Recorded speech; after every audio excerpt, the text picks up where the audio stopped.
Hello and welcome back to the How I Ripped Off Buffy the Vampire Slayer podcast. My name is Chip Thompson and I am joined, as usual, by MC. That would be me, although usual implies not always, so have you been cheating on me? No, I would never release 15 episodes of the podcast without telling you. No, I would never do a such thing. And welcome to episode 3 of season 3. That's very nice, isn't it? This episode is called Trust. What happened last week, MC? Well, the main thing is... Yes, you're drawing this out. Yes. That Chip came back from the dead. Via Shinno Khan and the vessel of Bridget. Yes, is he a ghost? Is he a man? Is he some sort of ghost man? Is he a ghost man ninja? Oh my god, ninja ghost. That would be amazing. Why didn't I write that? Maybe you did. Yeah, and also, I mean, that was the major talking point, but we've also had little hints to corrupt police as well. We did indeed. Tifa's boss is sort of like, you know... Corrupt? Yes, exactly. Yeah. So I think there's a lot more going on there. Jay and Louise still aren't talking to one another. Yeah, oh, MC killed a Human? Rapist, necrophiliac. Yeah, do you think that's going to weigh on his soul at all? He didn't seem bothered. No. He went into the walk-in freezer, or whatever it wasn't a walk-in freezer. Don't know why I pictured that. To the back office of the petrol station. I don't know why petrol stations have walk-in freezers to keep all the petrol cool. I don't need to confess to us right now, or... No. Okay, anyway. Point is, he killed a dude. But when he saw the dude, he was in the middle of fucking a corpse, having raped a teenage girl. So I think that went way too heavily on him, maybe? Yeah, I'd say that's probably fair, isn't it? Yeah. Okay, let's get into it, because Chip's back after he heroically sacrificed himself at the end of the last season. Oh, joy! This is episode 3, Trust, part 1. Previously on Tomorrow Gason. Then the one realised. No! It cried. It was too late. Chip rammed the short-tipped sword into his own stomach, causing his intestines to be skewered. He fell to his knees, as did the one. Chip! MC yelled. The one suddenly burst into a huge blue blob of light. It got bigger and bigger until... it suddenly exploded. MC hit the deck for cover. When it all seemed over, he crawled over to the limp and dead body of Chip. MC cradled the head of his former friend and wept. He checked to make sure the vessel of Britchat was still in one piece. Oh my god! The shaking for worse and worse. Then just as suddenly as it had started, it stopped. A blinding light ripped a hole through reality, and something fell through the hole, which then closed up. Shinno Khan walked forward to the body that had just arrived. He was naked, covered in cuts, and was having uncontrollable convulsions. Shush. Shinno Khan commanded. It's going to be alright. You're home now. Chip looked up at his master. Oh my fucking god! All that could be heard in the darkness of the alley was the sound of pounding feet against harsh concrete floor. It's harsh concrete. Ground. Strider was nearly back home, or at least near what he called home. That's the name for Aragorn in Lord of the Rings. Yeah, I don't think I'm ripping off Lord of the Rings here, but let's find out, because there's every chance I could He be. drew his bow and took the hobbits to Isengard. Normal, everyday people had sofas, beds, heating and hot water. All Strider could boast was a sticky mattress. Definitely Lord of the Rings. Is The version I saw, anyway. is this saying that all Strider is able to have is a sticky mattress, or is this a comment on what he does in the morning and the evenings? Although the young Japanese man could at least say he had a family. Not a mum or a dad, but brothers and sisters. Other street kids that had bound together to rid their neighbourhood of vampires. Maybe Strider didn't know all of their names or where they all came from, but he knew he could trust them all with his life. Wow, that's intense. Yeah, also, am I ripping off Angel here? Because this sounds like Gun. Oh, it really does. It sounds literally like Gun. Who would have thought? Was Gunn actually homeless? Or was he just like urban? Street. Pavement. I think that was quite racist what you just said. Lamppost. Alleyway. Not going to address that. But Gutter. I like it when I Drain pipe. literally rip off things. Yeah. And it's not like a sort of like, oh, this kind of happened in Buffy but changed like this. Is like, this is a character with a different name. He's Japanese Yeah. as well. Mm. However, if he didn't make it back to the base soon, then he was a dead man. The 3 vampires chasing him were hungry, like they all were. Strider clutched his wooden stake close to his sweat-drenched body. He knew that wouldn't be any good, but as he ran as fast as his legs would carry him, Strider swore that if this was the night he was to die, then he would take at least 1 vampire with him. I like Strider, he sounds pretty cool. Badass. Because he's Gun from Angel. He didn't dare look over his shoulder. He knew they were closing in fast. Then, as Strider took a corner, he saw the bright lights of home. He called out for the wide doors to be opened. It's quite an intense opening, isn't it? Like, straight into a chase. Very cinematic. Yeah, and in the previous episode, we opened on not the ninjas as well, like sort of new characters. That's I don't know if true. this is going to be a thing now, or... The 3 vamps turned the corner and watched their potential meal heading through the large doors, but they kept running. Do vampires have the thing in this, I'm guessing they do, where they have to be invited to come into a place, or is that just something you don't address? Oh, I don't know if it's been addressed or not. Oh yeah, it wasn't like Steph had to be invited into the mansion or something like that, possibly. right? Yeah. Unless it's inconvenient, and in which case you'll probably forget Then I about just won't care. Yeah. They stopped when one burst into dust. The other 2 looked around but were blinded by sharp spotlights that beamed from the building. Another had his undead life... Does that work? Undead life? Undead unlife? Another had his undead life ended by an arrow that pierced its way through the black night. Not wanting to go the same way as his pals, the last vampire ran back the way he had just come. Ooh, so we've come across like a gang of street kids that are fighting vampires and seem pretty good at it. And they're very well equipped. They got searchlights and Yeah. crossbows and all kinds of shit going on. Yeah, that's really cool. I wondered if the searchlight might have been like one of those like UV lights, you know, like Like in Blaze. yeah, like in Blade. I thought I might have ripped off Blade again. Anything to report? MC asked Louise as he dropped his keys onto the lobby table. She shook her head and replied by saying, "No phone calls. Looks like it's safe to go to bed." Quiet you. MC insisted. Don't jinx it. I wonder if they're still dealing with like apocalyptic events, or if that's sort of calmed down, or Yeah. because that was the thing, wasn't it? It wasn't really addressed previously. Well, it was mentioned previously, but there's no explanation for it. Well, Shinra Khan kind of summed it up when he said like because of the one, all the yeah, mystic yeah. and cosmic things had gone wrong. Yeah. Yep. MC was tired from the evening's previous events. After battling with the assassin who had the ability to control people's minds, all MC had wanted to do was crawl into his bed. Can we just address this? I feel like battling with the assassin is inaccurate. He just broke his neck with like 0 struggle or Yeah. opposition. He wasn't really an assassin either, was he? Yeah. Unless he was. Oh. Ooh, you didn't think of that, did you? True. Unless he was. Maybe that's a thing that we'll find out later, but for some reason I've revealed it in the body of the text Maybe. of the story. MC is just like, killing people makes me sleepy. I want a little nap. So this takes place directly after the last episode. Yeah. Then. Okay. The fight itself had taken much out of him, but seeing what Freddy had done to 2 women was emotionally stressing, and MC wanted to wipe those images from his mind. Emotionally stressing? Yeah, Yep. that's the word. Yep. And also, the fight itself had taken much out of him. Again, it wasn't really... It was a bit one-sided. Yeah, I feel like I've forgotten what happened when I wrote this. It's like, oh, they had the fight. I'm sure it was difficult. Yeah. Being a ninja that protected the world meant he had seen things that other people only saw in their nightmares. It was true for all the gang. They would never forget some of the things they had seen so far in their lives. So what happened tonight? An eager Jay asked. He'd obviously had some sort of sugar high as his voice was full of energy, like an excited child on Christmas Day. We did establish before that Jay ate like 3 tubs of ice cream.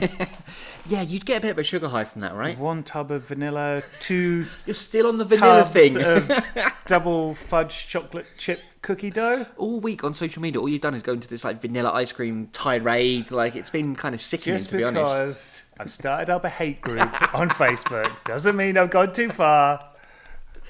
You and Nigel Farage. I'm like the alt-right thing on YouTube now. Yes. That's me. Yeah. Also, because you have very alt-right opinions. MC decided 10 more minutes wouldn't hurt, so he sat down with Jay and Louise and told them the story of the night's proceedings. He yawned several times whilst filling them in. I guess that story of a mind-controlling rapist was a... It's a bedtime story. Yeah, You know? yeah. By the way, where's Shinno Khan? MC asked as he prepared to start his journey upstairs. We know where Shinno Khan is and what he's done. In the basement. Before Louise and Jay had the chance to say they didn't know, Shinno Khan appeared. Yay! Hey, drink! First one of season 3. Before Louise and Jay had the chance to say they didn't know, Shinno Khan appeared at the doorway that led to the basement. The gang had never used the mansion's basement, mainly because there was no natural light inside. Okay, just put a light bulb in the thing. Get a torch, get a candle. I mean, there's lots of other options here, people. Add that to the dark and dank, and the basement wasn't the nicest place to be. I feel like if you're just saying it's dark twice here. It's dark and it's dark and it's dark. Also dank. Yeah. Did you mention it's dark? Shinno Khan dabbed as he came. I am here. Shinno Khan said, Help me carry him in. He's revealing Chip Oh my straight god, away. that was quick. I Oh thought my there was going to God. be more of a build-up. No, I'm not fucking around in this season. I'm like, clearly. Chip's back, Shinno Khan's going to tell them all. A crawling figure poured himself up the steps that led to the basement. MC, Louise and Jay all rushed to help the fallen man up. His clothes were torn and gritty, his hair matted like an old cat's fur, and 24 or so cuts over his body. And then they saw who it was and they kicked him back down the stairs. Also, I'm pretty sure he was naked in the last episode, so maybe Shinno Khan's wrapped him in some old clothes or something. Jay and Louise grabbed an arm each and tried to lift, but the man was just too heavy. MC stepped in, wrapping his arm around the man's waist and hoisted the limp body over his shoulder. They still haven't noticed. Like, they still have not noticed. Something familiar about this dude. Did he try and kill us once, or...? I mean, to be fair, that wouldn't really narrow it down that much. A lot True. of people tried to kill him. That's very true. The man tried to say something, but it was just mumbles. MC reshuffled the man and caught a glimpse at his face. MC nearly dropped Chip. The shock was immeasurable. Instead, he lifted once again, carried Chip into the living room and laid him onto the sofa. What could go wrong? Here we go! Jane Louise, who had still yet to see who the mystery man was, tried to talk to Shinno Khan. Jay first, then Louise. Yeah. What's going on? Who was that? They both asked, but Shinno Khan wanted them to see it for themselves. Surprise! I brought this mass murderer back Do you remember when he tried to kill you? and end the world. That's your Christmas present, by the way. Your Christmas and birthday present combined, so don't complain, all right? All will become clear. Just please get some water and bandages. I think Shinno Khan's first day training is a bit out of date. Get some leeches and maggots. Jane Louise set about gathering the items while Shinno Khan went into the living to see his 2 ninjas. His ghost-like form stood just a few feet behind MC, who was looking down at his friend. Still friends, I get it, cool. Strong word. Jay came back quickly, holding 3 rolled up bandages. His jaw nearly hit the floor. Oh my God! He kept saying over and over again, Oh my God! It's Chip! "What?" Louise cried as she entered the room grasping a large bowl full of water. That's why she didn't bring any low-fat butter in or anything. Nice. Now everyone was in the living room looking down at Chip. The man who had once been their friend, the man who had then turned his back on them, the man who had sent out a hell beast to destroy the world, and the man that had supposedly died. I mean, heroically sacrificed himself. I think that's what I meant. But Died and everyone pissed on his grave. What do we do? Jay asked, almost not getting his words out. He turned to MC, but he wasn't there. MC was already in his bedroom before Jay could call out his name. Was he going to have a little nap or something? He's like, oh, okay, Chip's back. Night, everyone. Jay and Louise both turned to Shin no Khan. I know you have questions and doubts, He said calmly. and I will answer them. But first, this human being needs our help. I cannot do it, so will you help me? So he can lift Watches. silver watches and 4-leaf clovers, but not bandages or water. He can dress Chip, put clothes on him. Yeah. But he can't... And all the other ingredients, whatever was in that spell. Yeah. But when it comes to moving humans... Yeah.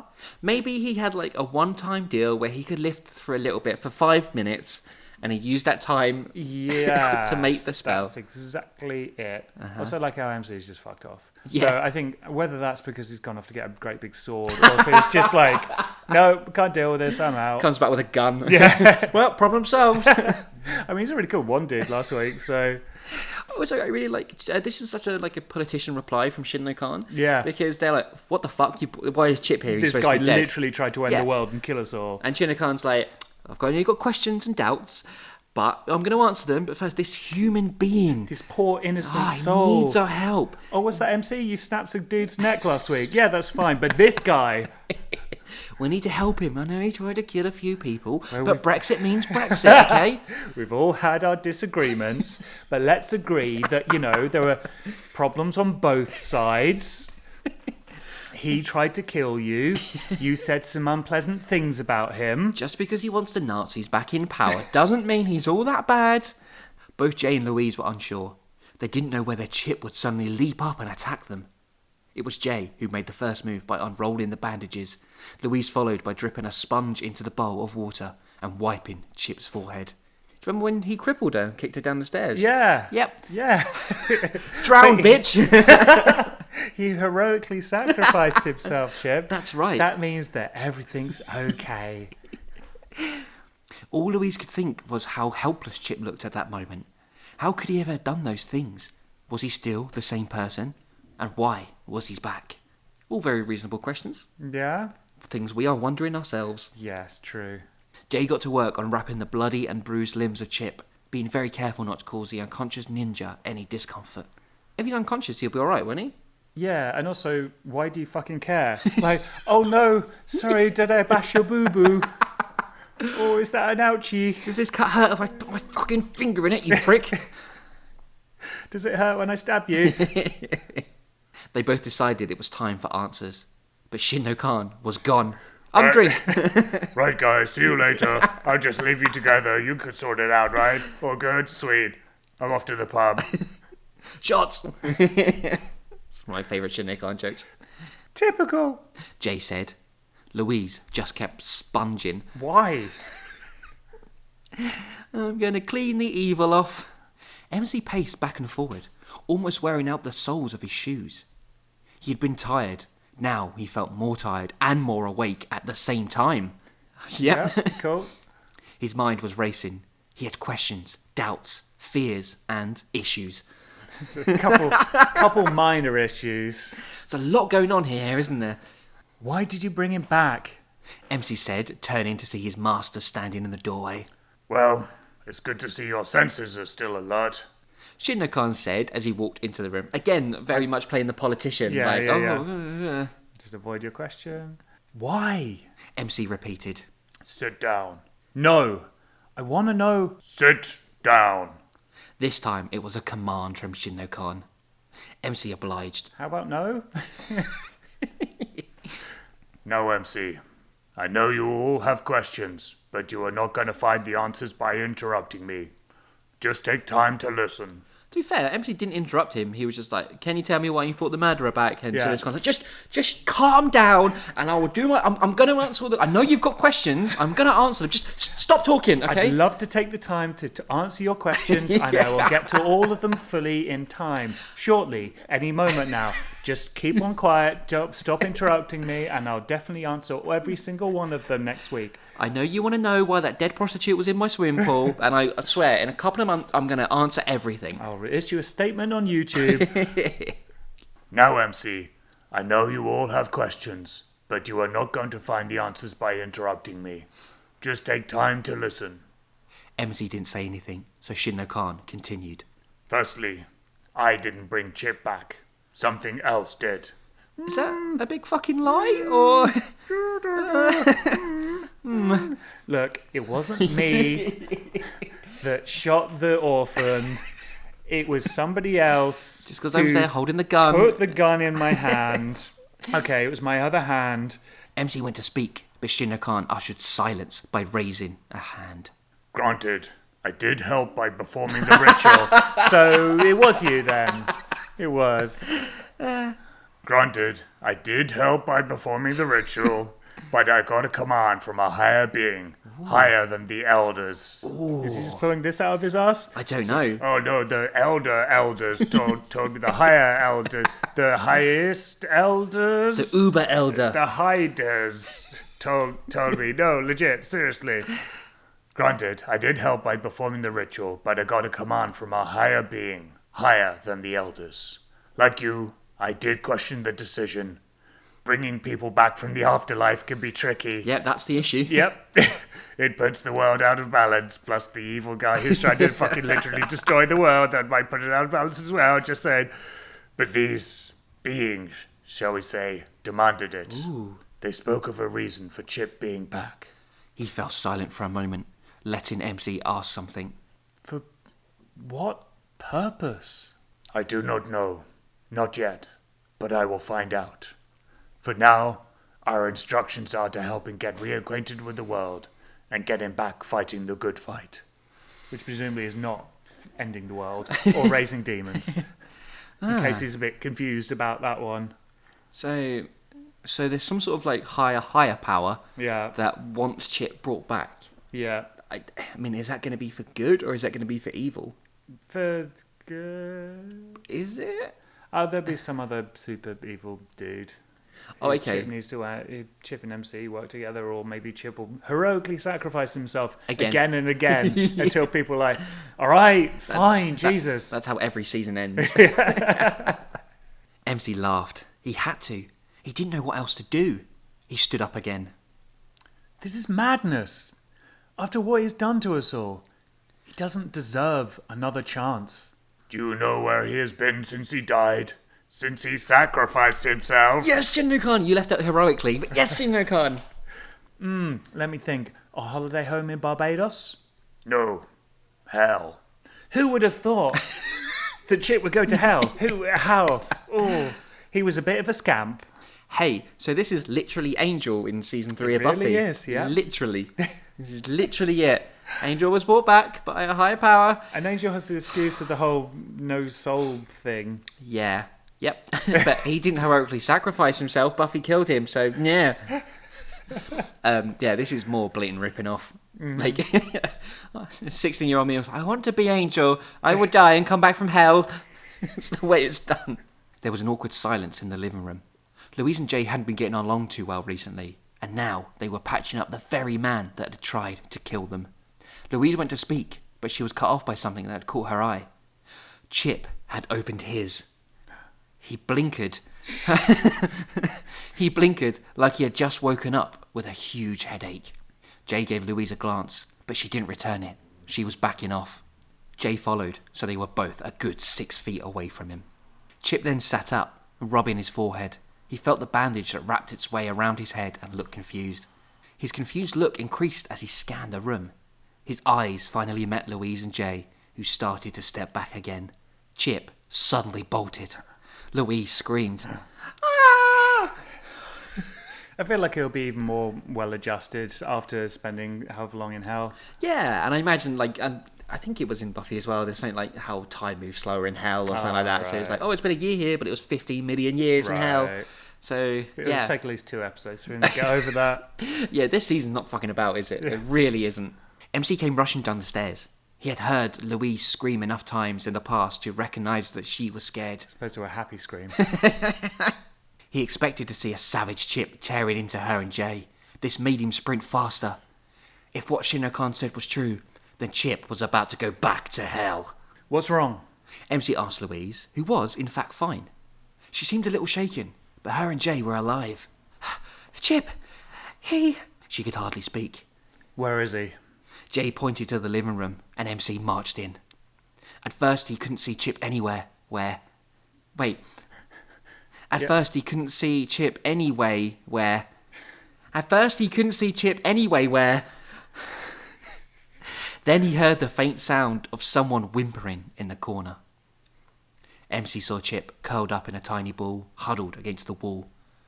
He was trying to speak, but still wasn't making any sense. Again. No, it's not my turn.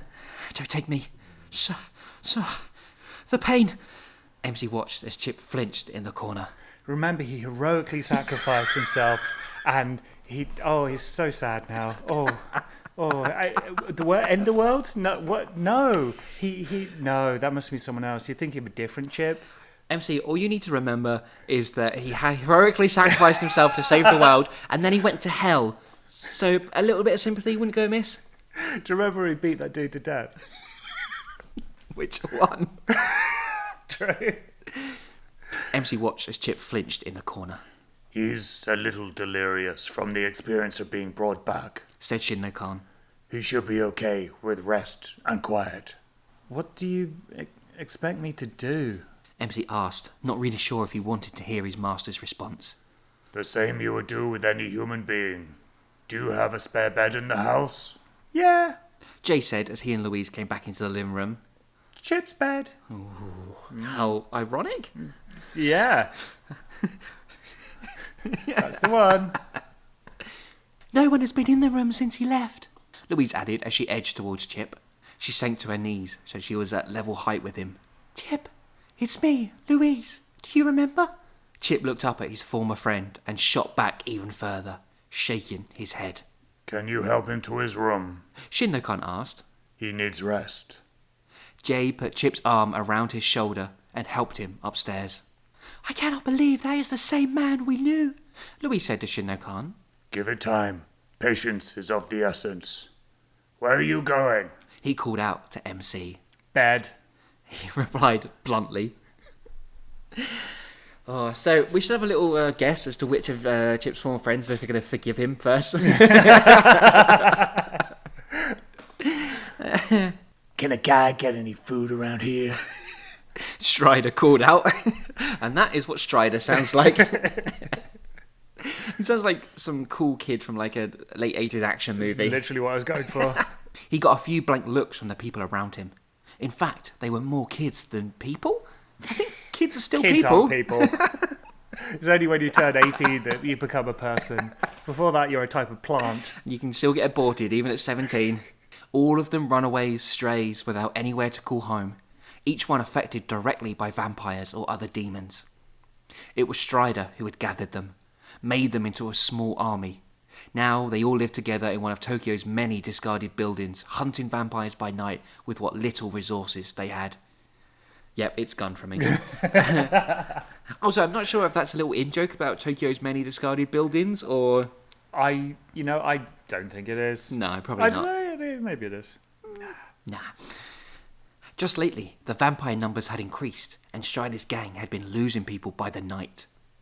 He had narrowly made it home that evening, but now all he wanted was a little bit of food. The group mostly stole their food from local shops, so their crimes didn't register that highly on a police scanner. So, who's keeping the stuff? Strider asked his group again as he walked amongst them. They usually gave him looks of respect as he walked amongst them, but tonight everyone kept their heads bowed.